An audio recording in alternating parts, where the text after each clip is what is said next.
How's it going, folks? Welcome to FoundFlix. On this Ending Explained, we're looking at the finale of the X trilogy, Maxine, where we pick up a few years after the events of X, and Max has moved to Hollywood to fulfill her dreams of becoming an actor. She does get a big break, but as a mysterious killer stalks the starlets of Hollywood, a trail of blood threatens to reveal her sinister past. It's impressive how Ty West and Mia Goth were able to create a bona fide new series with their X trilogy starting a few years back, and it all comes to a surprising and explosive conclusion in Maxine, but the big question is, how does it work as a trilogy capper? I can't understand why there were some divisive reactions to Maxine, mainly that it doesn't really feel like a horror film. That's not wrong, but at least to me, none of the trilogy is ever strictly horror. They're always blended with other styles. The same goes for Maxine with its 1980s setting. Sure, it's got some gore and horror, but it tackles a lot of different elements and styles, and perhaps as a result does feel a bit overstuffed. The same goes for the staggeringly stacked cast. It's amusing watching notable actors pop up throughout, but a lot are barely in it and have no real impact. Although a few do really stand out, while the everything in a blender approach here might not work for everyone, I really enjoyed it and also appreciated once more how different it felt from its predecessors. So let's check out Maxine, breaking down the story, including connections to the previous movies, some fun Hollywood Easter eggs, and explaining the ending and what it means. Things kick off with a familiar clip also seen in X.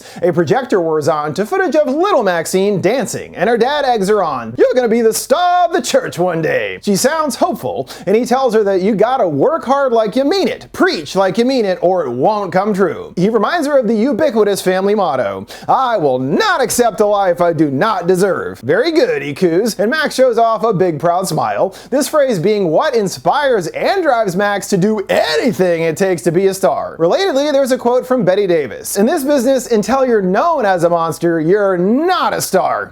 Sounds healthy? And obviously Max operates under that same ideal. We catch back up with Maxine a few years after the murders of her co-stars by the crazed old woman Pearl. Similar to the opening shots of the previous entries, a stage door opens wide. We are now in Hollywood and far away from the Texas farm. Now in 1985, Maxine continues her relentless journey to achieve stardom. She struts confidently into her audition, wearing an all-denim ensemble, and takes a seat. A casting director looks over her resume, confirming that she worked in adult film, correct? They ask more details. Did she always want to be in that line of work? All that she wants is to be famous, and acting in real movies is the next step. She acknowledges that time isn't on her side either. She's 33 years old now, ancient in her former line of work. The director Liz pipes up, curious about her southern fried accent. Is it real? Indeed it is, and Liz seems intrigued. They do a take of a scene and offer Max her sides. She smirks that she knows her lines. She takes a moment to prepare and launches into a big emotional monologue all about being stalked by the devil. The horror of 300 years ago is not over. Satan is back to make her pay for her greatest sin.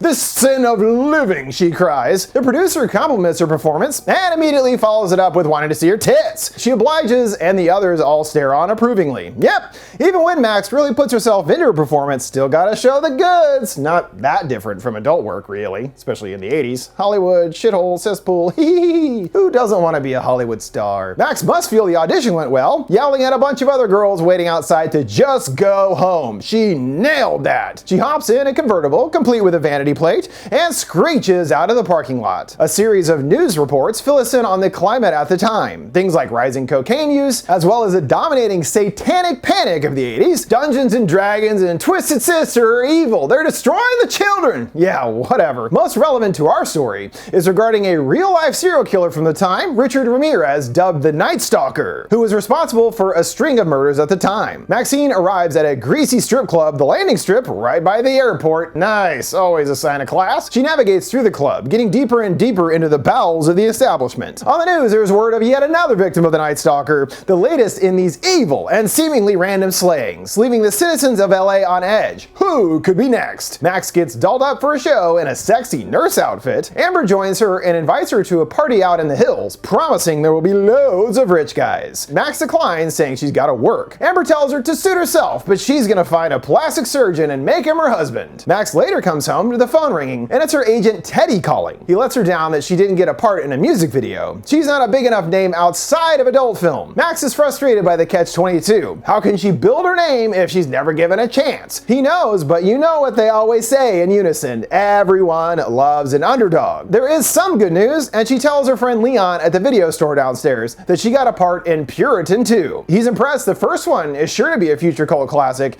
and the director Elizabeth is underrated. She believes that this will be her big break, and he likens her to Marilyn Chambers. No, she's more like Brooke Shields, she argues. He points out that she wasn't ever in porn, and she counters, well, she got naked and now she's in a Muppet movie. Yeah, good point. We take in the simultaneous glitz and sleaze of Hollywood Boulevard in the 80s, street performers, breakdancing, and Rob Lowe movies / sex tapes. Amongst the buildings is another highbrow looking establishment, Hollywood Show World, a peep show. The interior is bathed in red, advertising doors for various performers, including Max in a black bob wig. A black leather gloved hand inserts a coin in a slot and the door rattles open. Max performs some seductive gyrating and the viewer's hands clench. His grip gets tighter and tighter, steadying himself on the railing. He can't handle the sight and literally tears off the wood. Well, he either really likes what he saw or really didn't, you know. After work, she runs into Tabby, expressing concern over the night stalker. But hey, no one would have heard of Elizabeth Short if not for the Black Dahlia. Yeah, it's totally worth becoming famous because you were killed, okay? She invites Max to another big party up in the hills, but Max has to get up early. Tabby assumes it's for adult work, but nope, it's a bona fide real movie. She's curious what kind of movie, and when telling her it's a horror flick, Tabby chokes mid-hot dog bite. You will not get on the top in no horror movie, honey. She asks her again to come along. The house is great. It's up in the hills right under the Hollywood sign. You even gotta take a gondola to get up there. Max still declines, and she tells her to be careful on her own. Max sternly tells her she can handle herself, so says every dead girl in Hollywood. In a somewhat subtle moment that actually ties the whole trilogy together, Max stamps out her sig on a particular actress's star on the Walk of Fame, Theda Bara. Theda herself was an actor in the silent age of Hollywood and became known as one of cinema's earliest sex symbols, typically playing femme fatale style roles. Sounds quite similar to Max for sure, but even more specifically back in Pearl, she had that gator out back, and wouldn't you know it is named after Theda. And there's even one of her films playing at the cinema in town. There you go. Max strolls down Hollywood Boulevard with the news rattling on about the killer. Lock your windows and doors, travel in groups, and make no unnecessary trips at night. Going completely against all that, Max heads down a foggy, dark alleyway. She soon then sees someone following after. She quickens her pace, coming to a locked gate at the end. She doesn't have a choice but to turn back and face her stalker. He clicks out a switchblade and starts approaching. She tries frantically at the gate to no avail. He growls, "You can run, but you'll never get away."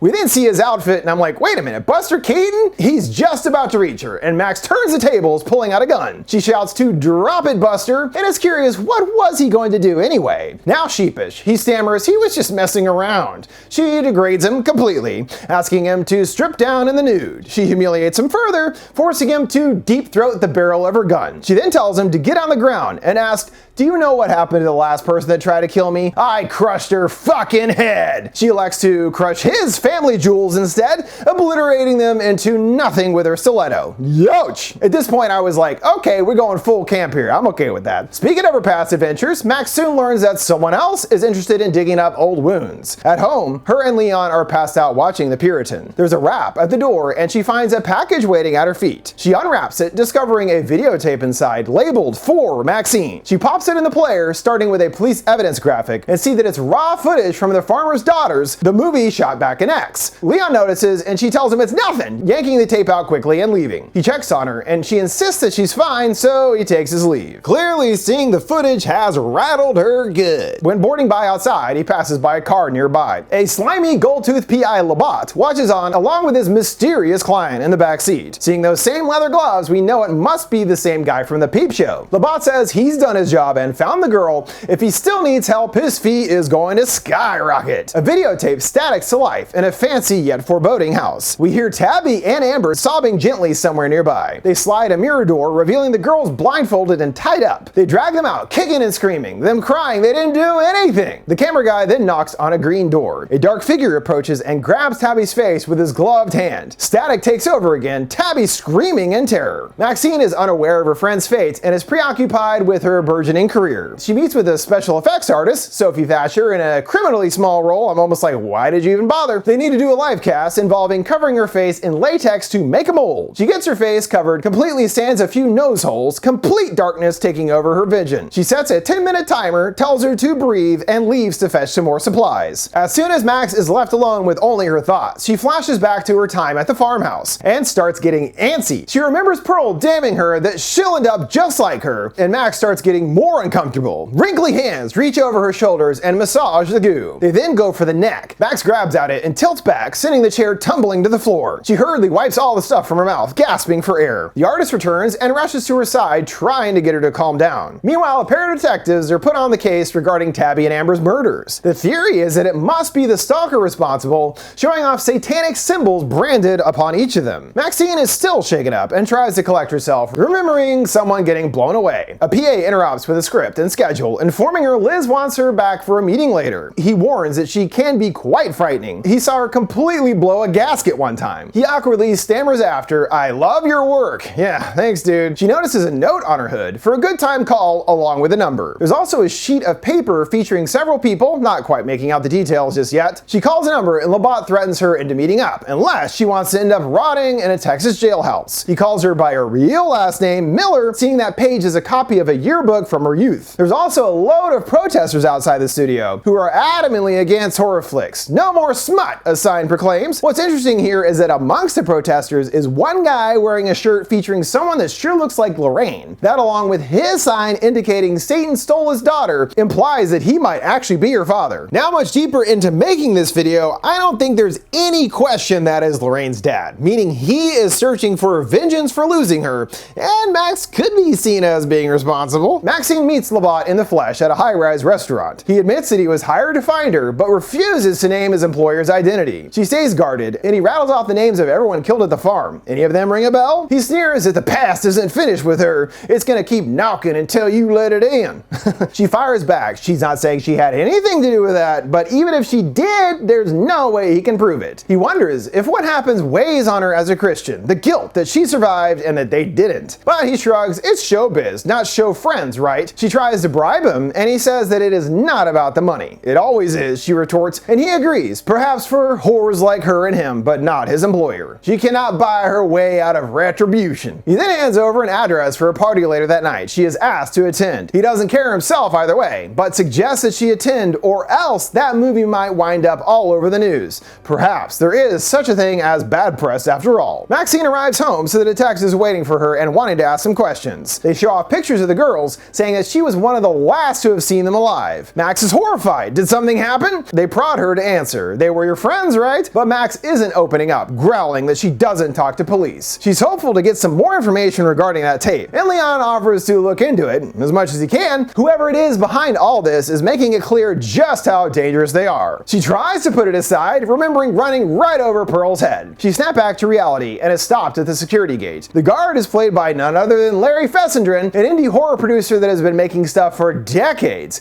He also, importantly, was a producer way back on Ty West's very first feature, this feeling like a kind of cool circle moment between them here. More protesters burst onto the scene, followed by Liz rolling up in a golf cart. She coldly calls this quite a pathetic sight and tells her to jump in. They pass through the many facades of sets that look believable from the front but are actually fake and hollow inside. These sets are probably familiar to anyone that has done the tram tour at Universal Studios Hollywood, and this whole section was filmed on those backlots. Liz reveals here that there's been some tension regarding her casting in the film, mainly due to the public outcry. A satanic horror movie is simply too controversial. Liz protected her because she truly sees something special in Max, something raw, real, and ruthless. Are you ruthless? Yes ma'am, Max nods. Well, then that makes two of us. Liz refers to herself as an artist, which is bad for business in this town. From her POV, if people are going to protest the movie, they might as well make it mean something. A B movie with A movie ideas. She believes that it could even be the role to define Max's career, but she wants to make sure that she is truly committed.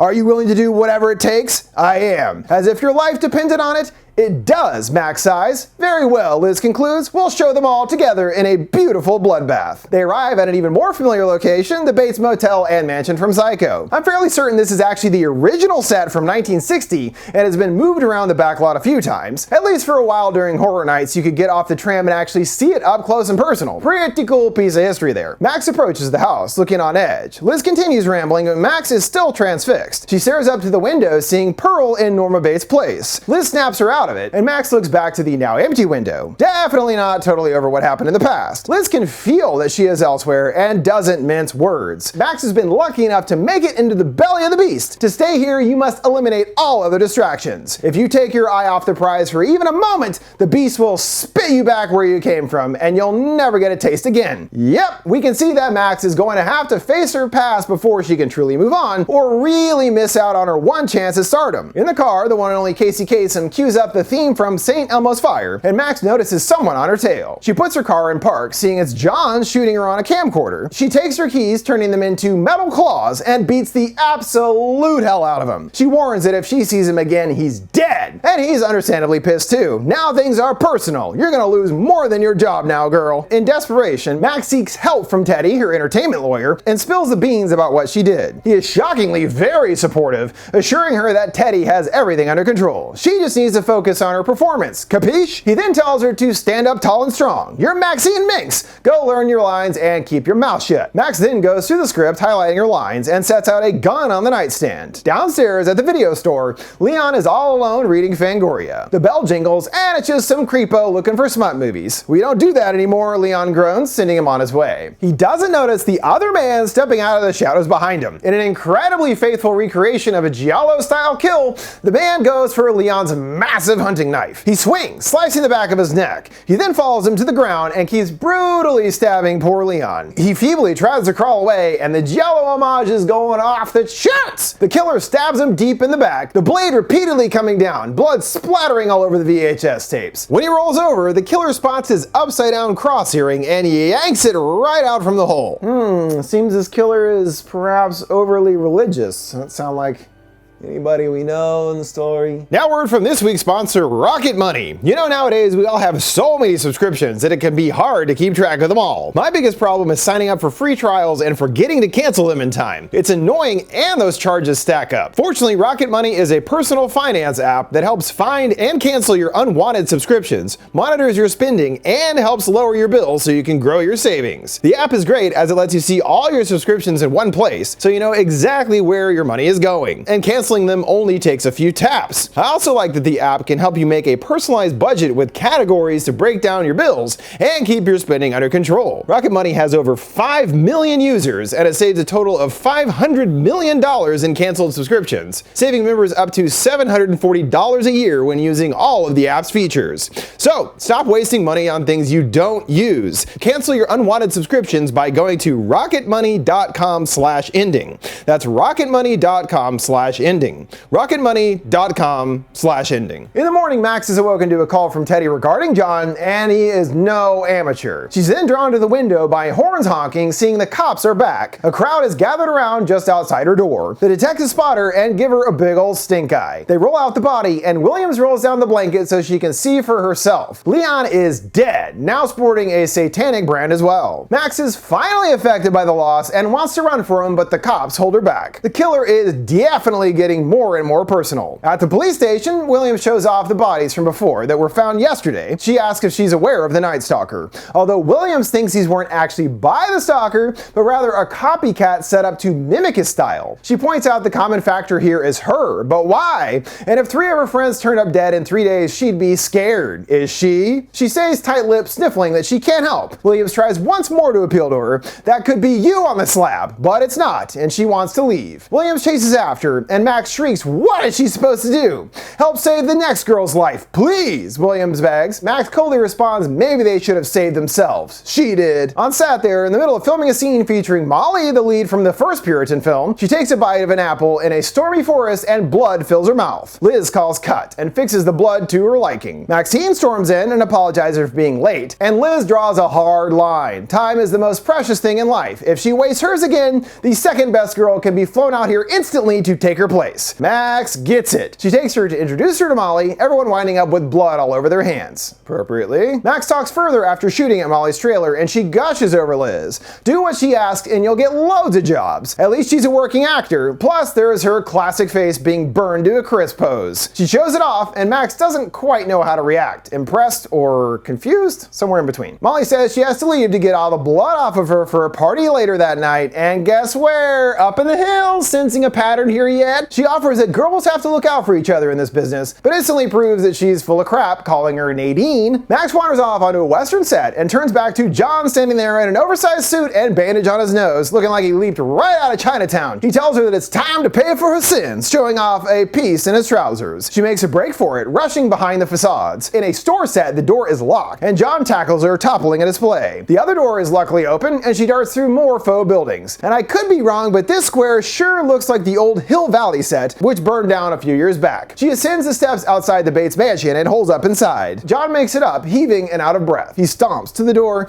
seeing his silhouette appear through the glass. He begins to turn the knob, but the security guard catches him. Jack apologizes and fibs that he lost his pass, shoving the gun back in his pants. He sweet talks him to take him to the gate and sort all this out. He says that he used to be a security guard himself, calling it quite an important job, all to butter him up. A shaken up Max stumbles into Liz, who brings her crashing back to reality once more. She's increasingly worried about her behavior and doesn't want someone messing up her chance here. She offers her the weekend to shake everything off. The real work starts Monday, and she's expecting Max's absolute best. Whatever is going on in your life, squash it now. I don't care what it takes. Max tells her that she intends to, finally being forced to face the music. She gets glammed up and dressed to the nines for a night out on the town. The club is bumping, noticing an undesirable amongst the crowd and John. Max dances carefree and appearing unaware on her own. She slinks to the back, and Jack elbows his way through the crowd after her. He follows her to the girls' restroom, teasing to come out, come out. He touts why so many people want to work with him in the Big Easy, because he's the best. He knows just how criminals think because he's one himself. You don't say. Seems like quite an upstanding dude. He busts down each stall door and finds them all empty, but a window open. He scuttles out the back, and car lights flash on, blinding him. He gets knocked out with a bat, and Teddy is there along with Max. It's time for him to pay for his sins. He comes to, handcuffed to the steering wheel and jammed in a trash compactor. He sees that Max has the devil in her, and she sneers back, "I thought you were an atheist," and he curses her as a bitch. They activate the crushing machine, and still John tries to talk his way out of certain doom. They don't even entertain his words, and he starts to pray as the crusher reaches the roof. He squeals in agony as the car is squished, blood beginning to waterfall out onto the ground. Teddy tells Max to get lost, they'll clean up this mess. And I'm actually quite impressed with Teddy. He really did have her back, willing to kill a guy and everything. Now that is a good lawyer. Don't call Saul, call Teddy. Maxine returns home, and everything going on causes her to take stock of what she has to do. On the news, there's word of yet another victim discovered in the park. The residents are living in fear, praying for someone to stop these vicious murders. She thinks back to what William said. She can help save the next girl's life. She then uncrumples the envelope with the address from John. She then puts things together regarding all the previous victims. This must have been where they were all killed. Determined to put an end to this once and for all, she heads out in the streets and the detectives trail after. She arrives at Starlight Boulevard and the cops wait behind. Max takes a gondola, just as Tabby described to the top, knowing for sure this is where she met her fate. Torres wants to act now, but William suggests to wait and see what Max does first. She enters the house, hearing a familiar recording, that same featuring her as a child with her father. She then approaches the same ominous green doors from that murder tape and swings them open, seeing the recording playing on TV. Those telltale gloves and hat are sitting out. It's finally time for a big reveal. Who is behind all this? Why, none other than Maxine's own father. He's taken years to find her, saying that he missed her so much. He wants to take her home, he says, and disarms her. Max is clearly overwhelmed seeing him again, seeming almost paralyzed for a change. Her dad, too, has his own Hollywood aspirations.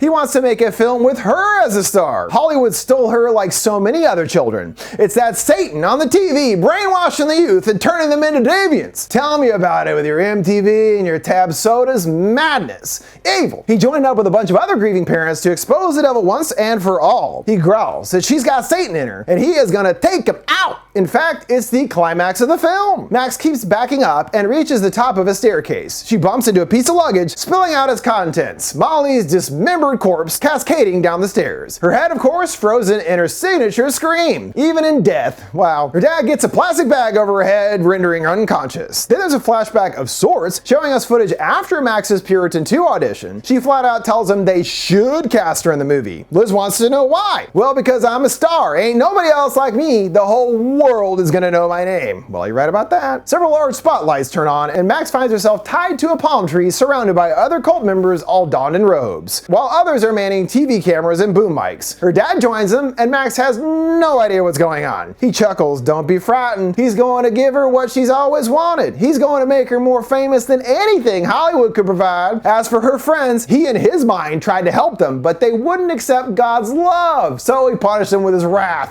killing them. But not her, she's gonna be saved. Seeing how casual her dad is about killing all those people, I'm wondering if that's where his daughter got her murderous nature from. I mean, at the very least, her dad is definitely fucked, not a good influence. They start rolling and her dad welcomes them to witness an exorcism, a miracle for the world to see. He growls that the cult of Hollywood is luring children into lives of sin. He and his gang have come to save the lost children. He approaches Max and whispers to play along with Daddy, it's time for her big scene. He places his hands upon her head, growling to admit she's possessed, confess, denounce your life of sinner, and ask to be saved. Only then shall you receive divine intervention. Oh, and if you don't go through with it, this guy has a hot sign of the beast brand at the ready. The choice is yours, he offers. The situation takes a surprising turn when Torres appears. A cult member pulls out a gun and Williams gets him with the assist. Mass has ended, she quips, put your hands up. Pops isn't a fan of the police either, dismissing them as useless and helping all their lost children. They are devils too. He screeches for his followers to fight for him, fight for their families, to the death. Impressively, all the members are strapped, and we got a full-on shootout on our hands. A stray bullet wings Dad, causing him to drop the brand, setting his robes ablaze. The cult versus cop showdown continues, with them taking cover behind the side of a wall. Max pulls out a switchblade and gets to work on her restraints. She cuts herself loose, and moments later, someone grabs her into the pool. She stabs him through the nose with a blade and swims back to the surface. Williams runs off and tells Max to stay back, help is on the way. Spotting a sawed-off on the ground, Max declares, so am I. She follows the trail up to the Hollywood sign, hearing gunshots. The cops yell to drop it, and there's more firing, followed by Torres grunting. She comes to him on the ground, heaving and full of holes. Williams is less than sympathetic towards her gravely injured partner,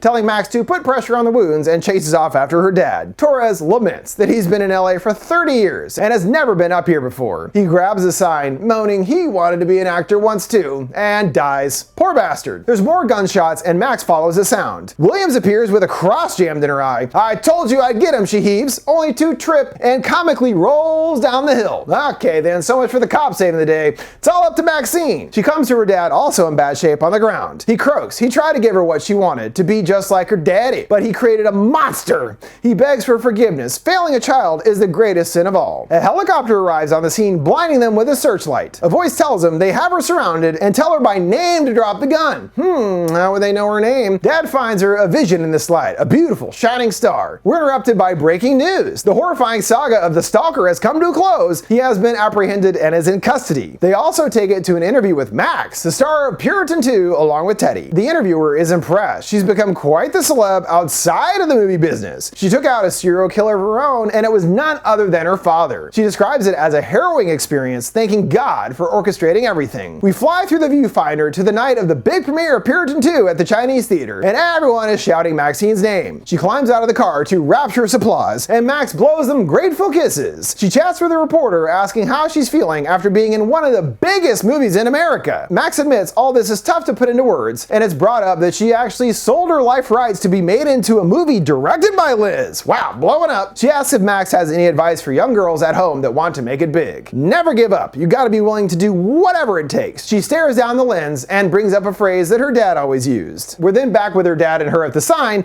understanding that what just happened was essentially a future fantasy of Maxine's, what could happen after this pivotal moment. She requests her dad say their phrase together one last time. He weakly reaches out his hand and Max says he didn't fail her. He gave her just what she needed, divine intervention, and then blows his head to smithereens. 1 month later, filming is underway on the Puritan 2. Max is chilling in her trailer while no business like show business plays on the radio. She gets some lines together using her SAG card, at least it's good for something. She takes a toot, showing off her new look, more than slightly resembling Tippi Hedren from The Birds. The PA calls that they're ready for her on set. She stares into the mirror, encouraging herself, "You're a fucking movie star." The whole crew gives her a welcoming round of applause as she arrives on set. They then take a moment for the dearly departed Molly, and all bow their heads. And they get back to work. Liz points out too that she looks just like a Hitchcock blonde. How does it feel being someone else? Good, Max beams. Liz calls the turn of events quite tragic. However, Molly was never gonna make it beyond this series. She was good, but not a star.